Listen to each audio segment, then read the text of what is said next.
All right. Does it say live on your end in the right hand Mhm. corner on your screen? It should say Yes. live. Anyhow, I'll go ahead and open with a word of prayer. Dear Heavenly Father, thank you for this time that we come together as students to continue on our journey to learn and to take um, these case studies and the things that we're learning, take it all in and apply it how you would want us to apply it. Please let the Spirit be with us during this meeting. We love you, and we say these things in the name of Jesus Christ. Amen. Amen. Amen. All right. So, what did you guys think of the study? Just over the overall, before we get into the weeds I've of read it. so many this week. Is this the Army rowing team? Yes, it is. I feel Okay. the same way sometimes. Like, what are we supposed to be reading? All right, so let me back up. Yes, this is the case study for the rowers. Um, it's the Army crew, and this is the one where the JV team kept beating the varsity team. So what do you guys think? Like, how can we apply this in the real world? Some of the stuff that you got out of it, and then I'll go into the formal questions once we.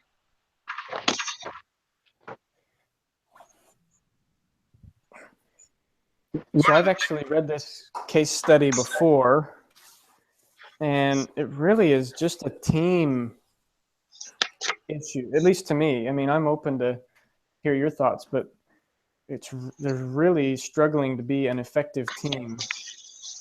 And we can get into all the details of why, but I think that's pretty much the basics of it.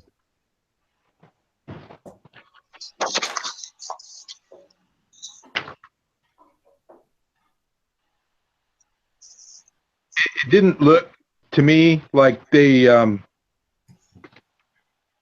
didn't really get set up for success very well.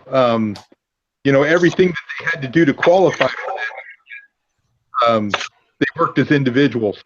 They didn't, and it wasn't until they actually got thrown in the boat together that they had to act like a team. And by that time, they're used to functioning. Everything's been individual achievement up to that point. Do you think that was like the key issue or the problem behind why the JV was performing better than the varsity team? Was just because they were just used to being, singled out. They were the best ones on the team. Separately they were probably the most, the fastest rowers, or at least that's what I was talking about. But together Right. they just kind of fell apart. Yeah. I think that was kind of like the main issue that I saw. They didn't communicate. They kind of didn't really have that team atmosphere. I mean, that was one of my problems was you don't have a team atmosphere. It doesn't matter how good you are, especially when rowing. I don't know if you guys have you ever rowed, any of you? I haven't. If you've never done that, it is really difficult to stay in sync. Because what happens is you get one person that's rowing just a little bit faster or just a little bit off, and it will start to veer you off, either left or right. And it's there's a reason why they row them like perfect and they're in sync all the time, because as soon as you start going just a tad little bit off, then you start fighting each other. Yeah, I like the way the one guy described it in here. He said to think of it as 8 guys trying to do the perfect golf swing at the same time, all together, 200 times in a row.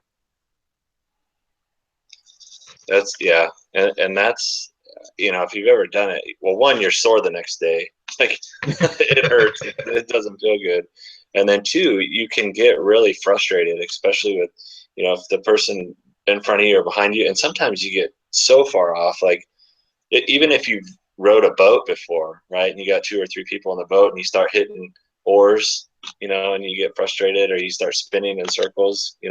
I've gone out with the scouts quite a few times on canoe trips, and sometimes they're just rowing because they don't get the concept of what it is. So I mean, Right. that's kind of a digression from what a professional rower is, but you can really start rowing in circles, quite a bit. What do you think the behaviors and the actions, um, of the varsity team,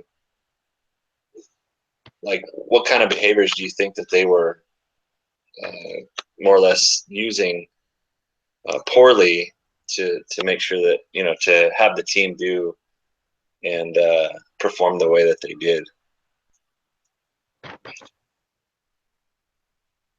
Just overall. Well, I think one of the general things that they behaviors. were like, well, one of the things that I thought was, so the difference between like the JV is that like varsity was, like you can take the sport seriously, but JV was kind of like going out there like, oh, we're going to do our best, you know, we're doing it for the team. And everyone on the varsity, I felt like was more like, we have to win, like we have to do it. And they were hard on themselves and like on other specific teammates. And that obviously is not going to make for like a great atmosphere. You know, it was a lot of lack of trust, and they were sending emails out, like pointing different people out. And I just thought that that was probably like the most like counterproductive thing, is that they took it too seriously, and they like were really focused on everyone individually and not as like, how can we improve as a team? It's like, this person has to do something different. This person, you know. Do you think that was a coach's fault? Like Coach P, did he have the right? I don't think that he was very good. I kind of put that. Like, I kind of put Sorry. that too, as like, you know, if he had a little bit more direction, then maybe they could start working as a team. well, it's like he didn't ever do anything besides, oh, I'm going to switch these people out. Like, it's so obvious that these people are not like working together well, like getting along. You know, he needed to, instead of like trying to switch people out, he needed to kind of go at the source and try to put the team together, you know, do team building, talk to individuals, like just point out the problem, but he never was able to point it out. And I don't know why, because I feel like it was so obvious. I agree with Sydney on that very much. One of the things I noticed was he never brought them together for a team meeting to talk out their issues or anything like that till the end of the season, till they were already, you know, frustrated, and then they just kind of yelled at each other and walked off. So he waited way too long to do anything.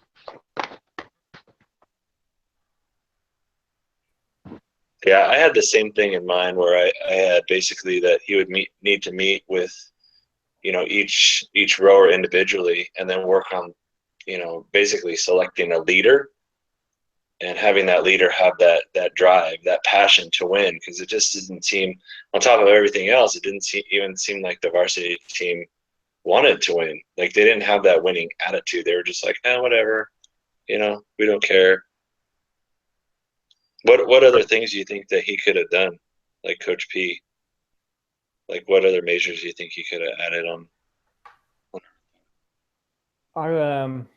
I listened to Bronco Mendenhall give a talk one time, and he talked about something he did with the BYU team when he took over. There was just so much animosity, a lot like this rowing team, and the guys just didn't like each other. They blamed each other for their failures, and he had enough of it. So he put them all on a bus, and he drove them up in the mountains, and they made a big bonfire.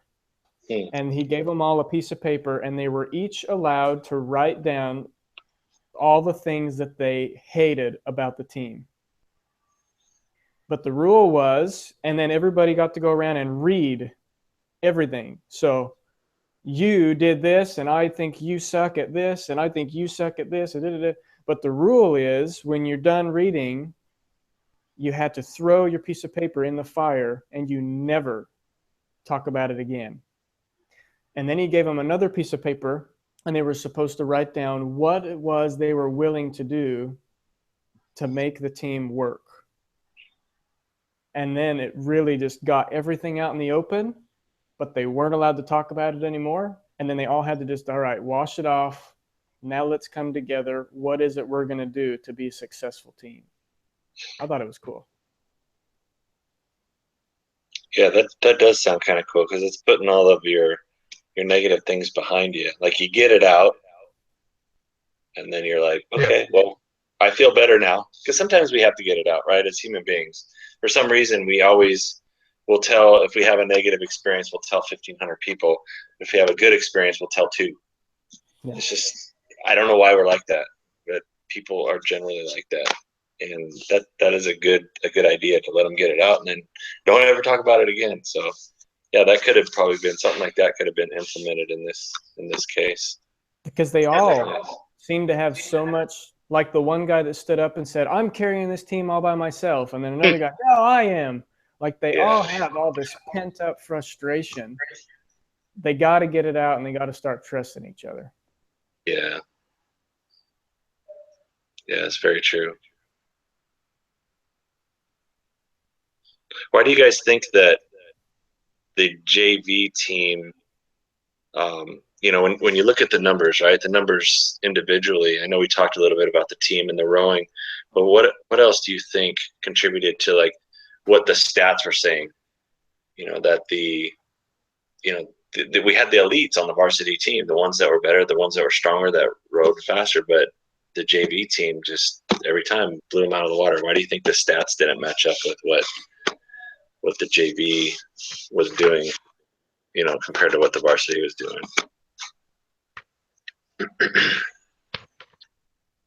I think the JV worked like a crew, and the varsity team ran like 8 individuals. Mm-hmm.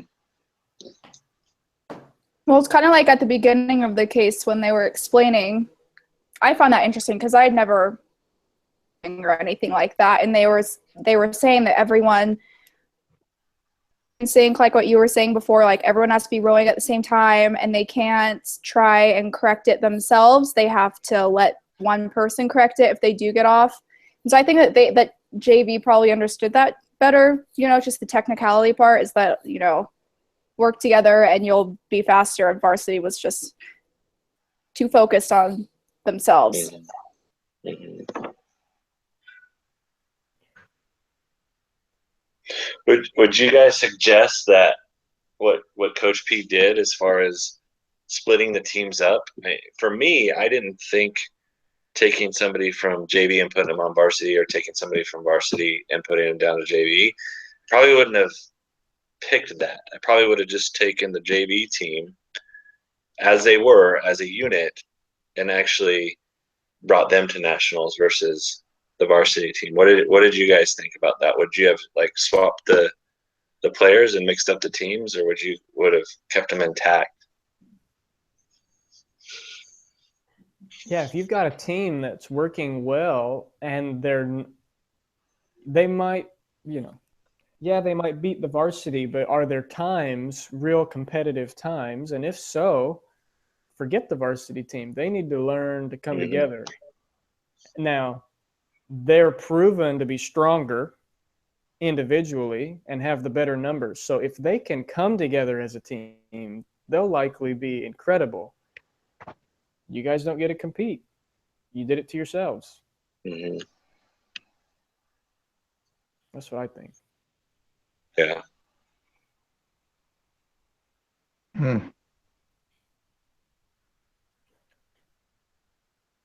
I thought about that, and I really couldn't come to a conclusion on which one of those was going to do better. I could see guys just walking, because they got bumped down to JV. They were already so frustrated by the time he was thinking about that I almost kind of felt like it would have been a little bit more destructive. I think he would have gone to nationals with a good varsity team, but and then you wonder, would any of those JV guys getting moved up, would they have been just happy to be on the varsity, or would they have looked at what the coach had done to the varsity guys and maybe lost some trust in him? Anyways, I wasn't sure. I don't know if there's a trust issue though. I mean, it's an accountability issue. He's holding them accountable. You guys aren't performing. You can't get your act together. You can't go compete how you are performing. You're out. That's the natural consequence of you guys choosing to act like you are. I don't know if there would be a trust issue. Well, I see what you're saying, other than as far as coaches go, this guy sucks. So there's a huge trust issue there already. There's been a trust issue all season long. He has done nothing but swap them in and out and play little games, as opposed to sitting down with them and going, all right, guys, let's talk this out. Like the example you used with Coach Mendenhall, where that was at the beginning of the season. And let's get this stuff resolved now so we can move forward. This guy just bounced them around all season long. I really can't see them looking at him as much of a coach. He's there because that's his title. If I was on that team and it was up to me, he'd be walking. I mean, you're right. He did bounce him around. He should have nipped it at the beginning. Instead, he just took it upon himself to figure out the problem instead of going to his team and having them work together. You're right.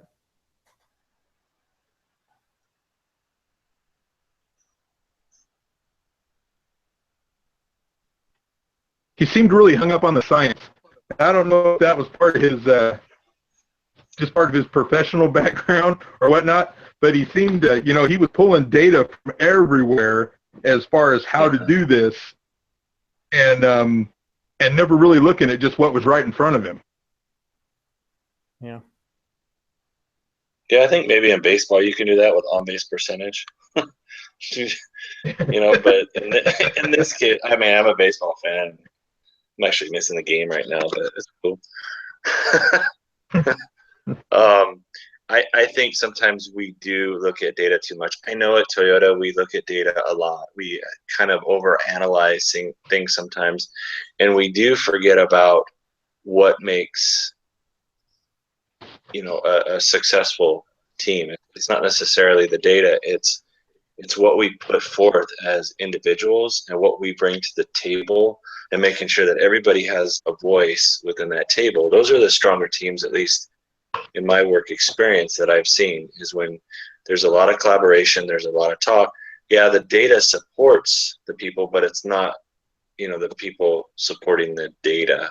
The data kind of drives the directions, but it's the people that really, kind of make the difference, when you're applying, how you're going to, manage and maneuver through, certain things, certain problems that arise, on a daily basis.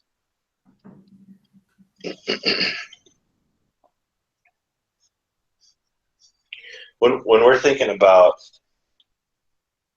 groups and settings, what are some of the principles that we could probably apply, when we start thinking about scriptures and, the gospel? How could, like, a Christ-centered life or just having that piece of, humbleness, or being humble in you, could have helped in this kind of scenario? Like, what are some of the principles that we think that might help or could have helped them along, if they were leading, more of, kind of like more of a family. So think of it like as a family atmosphere, not necessarily a team, since we're talking about, the scriptures. What could we have applied in this situation? Well, I think that with talking about being humble, I think that kind of, when you're more humble, then you're able to work in a team atmosphere better. Like with families, like if prideful or something like that, like at least in my house, it always caused contention. Like if my sister or my brother or something like that was just being prideful and wasn't humble about something, like it kind of just set everyone off and put them in a not so good mood. And so I feel like that's something that helps teams to just be more cohesive when everyone kind of puts their all in, and it's not about like me, like, oh, I'm the best, I'm not doing anything wrong. It's more focused on how everyone else is doing. So I think being humble, I think that is actually a really good one. I didn't think about that one before. That could have helped them a lot. And to go along with that, selflessness. I mean,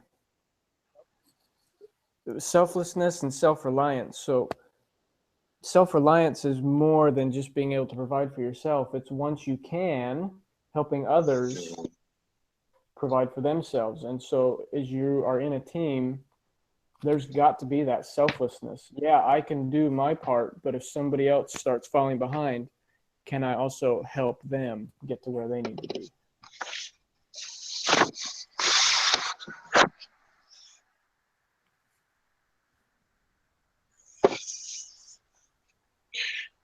What else did y'all think that was interesting about this case study? Anything else that kind of stuck out to you that we haven't covered? Any like egos or anything that may have, other than what we talked about, contributed to kind of the failure of the varsity team?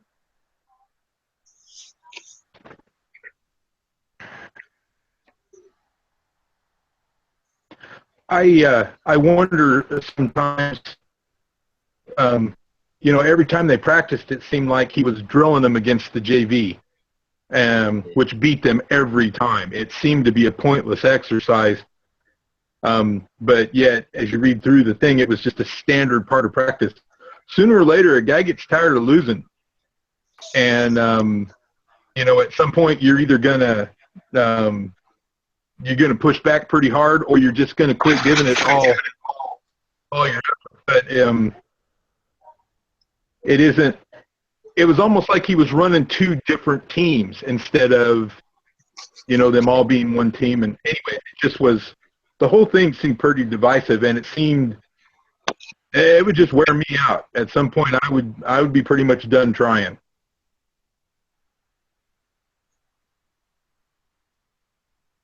Yeah, nobody likes losing. It can wear you out. You're right. It can get really frustrating.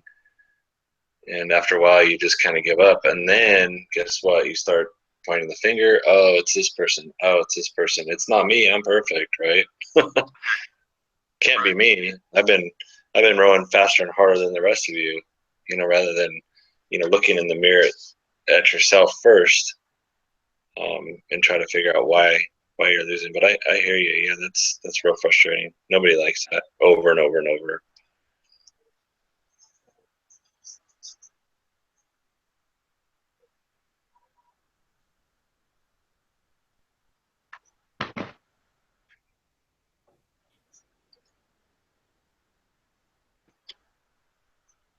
Is there anything that you think Coach P shouldn't have done? Anything else that we haven't talked about? I thought the email thing wasn't a great idea. Oh, everyone email me your complaints. I felt like that was it's a way for people to kind of be more passive with each other. Oh, we're going to tell coach about this. That one guy left out long-winded email complaining about one person. It's just, I felt like that was counterproductive. What's that? What's the coach going to do? He hasn't done anything before. Sport, and he's not, I don't know. I feel like emailing about your problems just isn't that great. Just be upfront with people. Don't try and be kind of passive like that. Just talk about it. Bring it up to someone. And guys are different. I feel like they can say something totally rude and then get over it. They can get over their issues. So I just felt like that was kind of really what was the point of that? Would you do it more on an individual basis, or how would you start those discussions with them? I definitely think that he needed to do one-on-one meetings to kind of talk things through. And then you the story, you can bring everyone together and talk about what's going on. Not a bashing session, but just kind of have people talk about their frustrations in a constructive way, just getting it off their chest.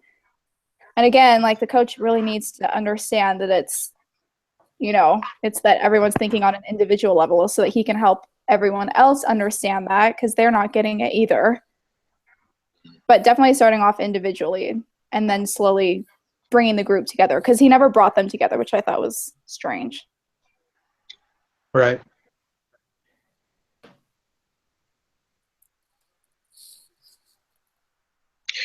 I think we hit most everything on the activity, but what did you guys, just as an overall, what did you think of the case study? I felt like when I read it, there was a lot of like fluff. I don't know if that's the right word, where they were describing like different key positions in the boat. Like, how does that help me? How does that apply anything? I mean, you know that there's different jobs within the boat.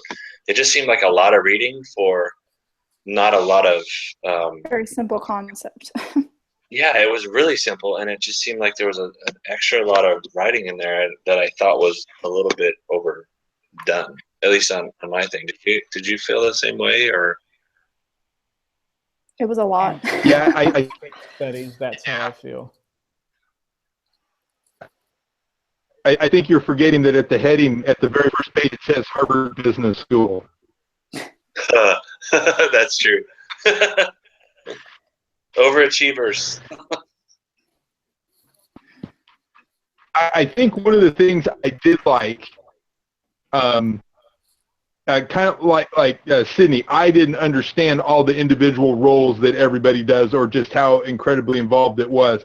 I think a lot of that, the diagram in the back that shows the placement of the rowers in the crew boat, that kind of defined the whole thing. So they could have left a lot of that stuff in the beginning out, or put that diagram, made that the very first thing.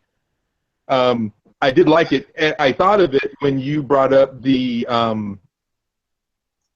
as far as like operating like a family and stuff like that. When you look at that diagram, it shows all these individual people who have all these individual strengths, and so you don't have to be the best at something to have a place in the boat. And it's the same, I think, in any kind of group. You know, we bring or family presidencies that we serve in church, things of that nature. We bring people, you kind of take them the way they are, and then as you work together, everybody improves. One of the things that I remember from the story was that he took the two strongest rowers. They were too much for the varsity team, and so he moved them down to the JV.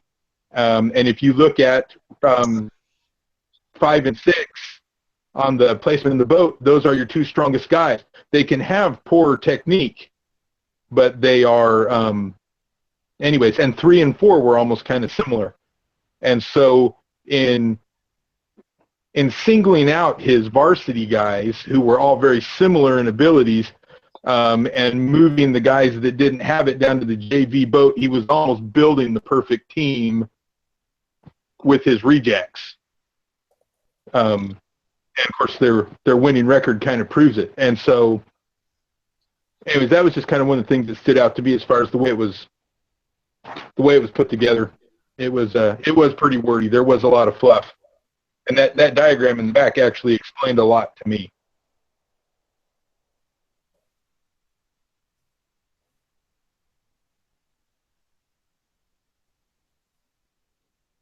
One of the things that you hit on was individual strengths.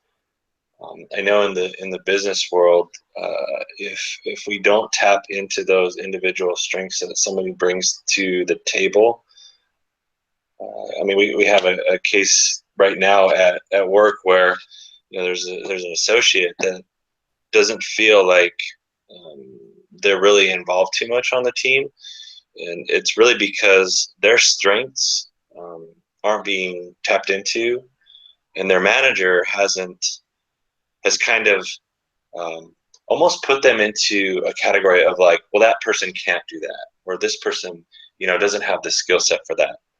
And that, though that may be true, there's other avenues that person is really, really good at, better than everybody else in the group, and the manager has somebody else doing that type of work.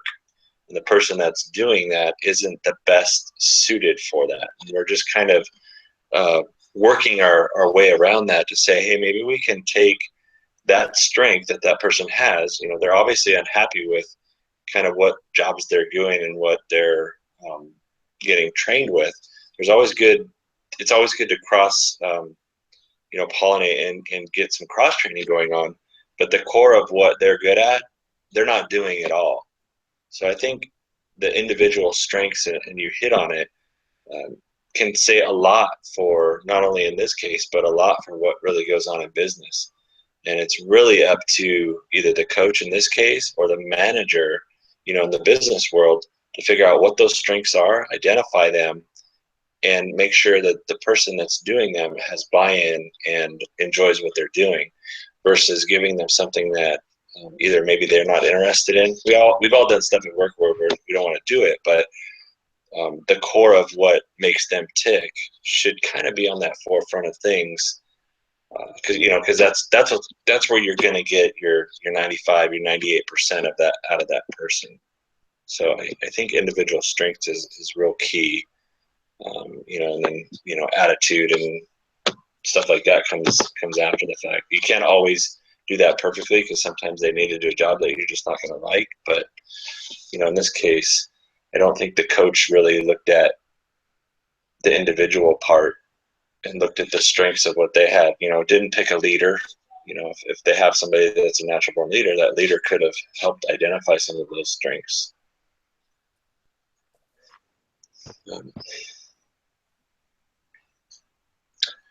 Is there anything else that you guys can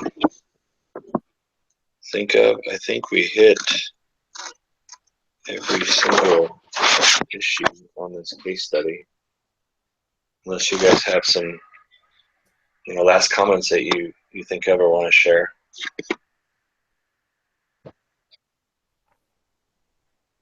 And then I have one more question, and it's not related to the case study. If we're kind of tying up the case study, anything else for the case study that you want to chat about? I think we're good on this. I do have a question though. So in the case study activities, it talks about the case study. It says under the case study activity, it says due Monday, see calendar for time. And it goes into, and Blake and Bob, I know you went through this already, but it talks about a password. Did the professor talk about having a password or something to get into the actual questions? Because it kind of confused me, because it went straight into the questions that were kind of leading the agenda, but there was no password. So I'm wondering if they disabled that, or if he wrote somewhere something. He did. Did he do that? He sent. Oh, he did. Okay. You don't have to do the password portion. Okay, I must have missed that, because I'm like, I don't know what this password is, but I can get into it. So okay, fair enough. I thought I was missing something. I was like, well, I'll just ask him when we're on here. I must have missed that email. I don't remember if it was an email or just like a announcement on the bulletin board. Okay. Yeah, it was an announcement. It let me straight in, so I was like, okay, well, I'm in, so I'm not going to worry about it. And then as far as the link is concerned, it doesn't look like there's anything else special that I need from you all. Last week we had to kind of turn in our other paperwork so that Bob can post it up, but I don't see anything else on this that we need to do special. So I just would throw the link up, and I think that's it. And then say who is present in this meeting. Yep.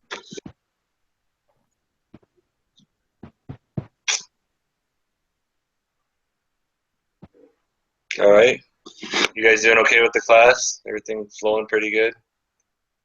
Any questions? We're a third of the way done with the semester. I mean, I'm not counting, but we are a third of the way done.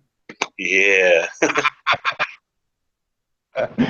Sydney, how's your workload? I know you're doing quite a bit.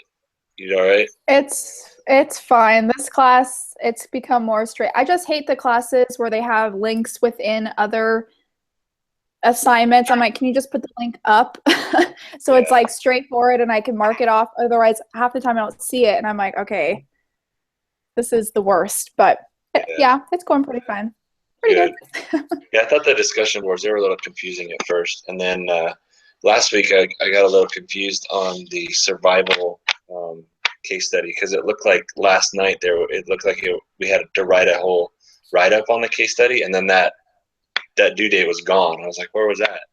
It just kind of disappeared, and it was like really just the discussion board discussion, I guess, was the assignment. I don't know if did you Right. guys notice that at all? Like it was gone. It was like we had to do a write up like we did everything else, and then it was gone. And I emailed the professor, and he said no. All we had to do was the discussion board and answer. I think it was those 3 questions. But hopefully, I'm not missing anything. It's too late now, I guess. I think you liked the whiskey more than you let on. Me? Okay. Yeah, I was over in the corner drinking the whiskey. My bad. Wait, did the discussion board for this? Or was it discussion board for the wilderness? So there was like 3 questions on the wilderness, Oh, and it was okay. like on the 9th, and it was, I don't know if I can bring it up here or not. I still have it open, but it was just like 3 general questions that said, let me see if I can bring that up. You guys know what I'm talking about? I think I got that Yeah. thing because I didn't. Yeah, because I was like, I'm not sure here what that was. Just the we had with doing our group. What was that, Bob? Yeah, it broke up on my end. Did it talk just basically about the overall experience that we had working together as a group into our answers? Yeah, and it was like 3 questions, and I figured that was it. But then there was another like conclusion case study, and I thought that was, the write up like we've done on the other ones, but it just seemed redundant, and then that one just disappeared. It wasn't no longer a due date, and that was as of like yesterday or the day before. It's weird. So it just disappeared, and I was like, hopefully that was something that I didn't need to do. But he had originally not seen that. I just shot him another email, and I said, well, here's my screenshot of the work that I did that I turned in on the 9th, and I think that was all we had to do. But, I think so. I just think because of the confusion with, I think he thought we were going to be able to compare notes with all the other groups and Yeah. everything like that, and so I think he pushed the due date out to the 12th. I think that's the only thing I think that changed. Okay.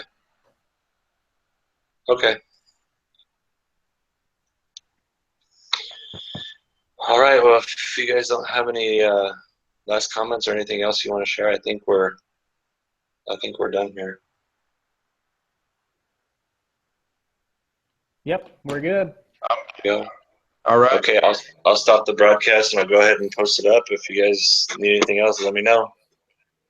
All right. All right. Thank All you. right. Have a good one. Thanks. We'll see you. Bye-bye. Bye.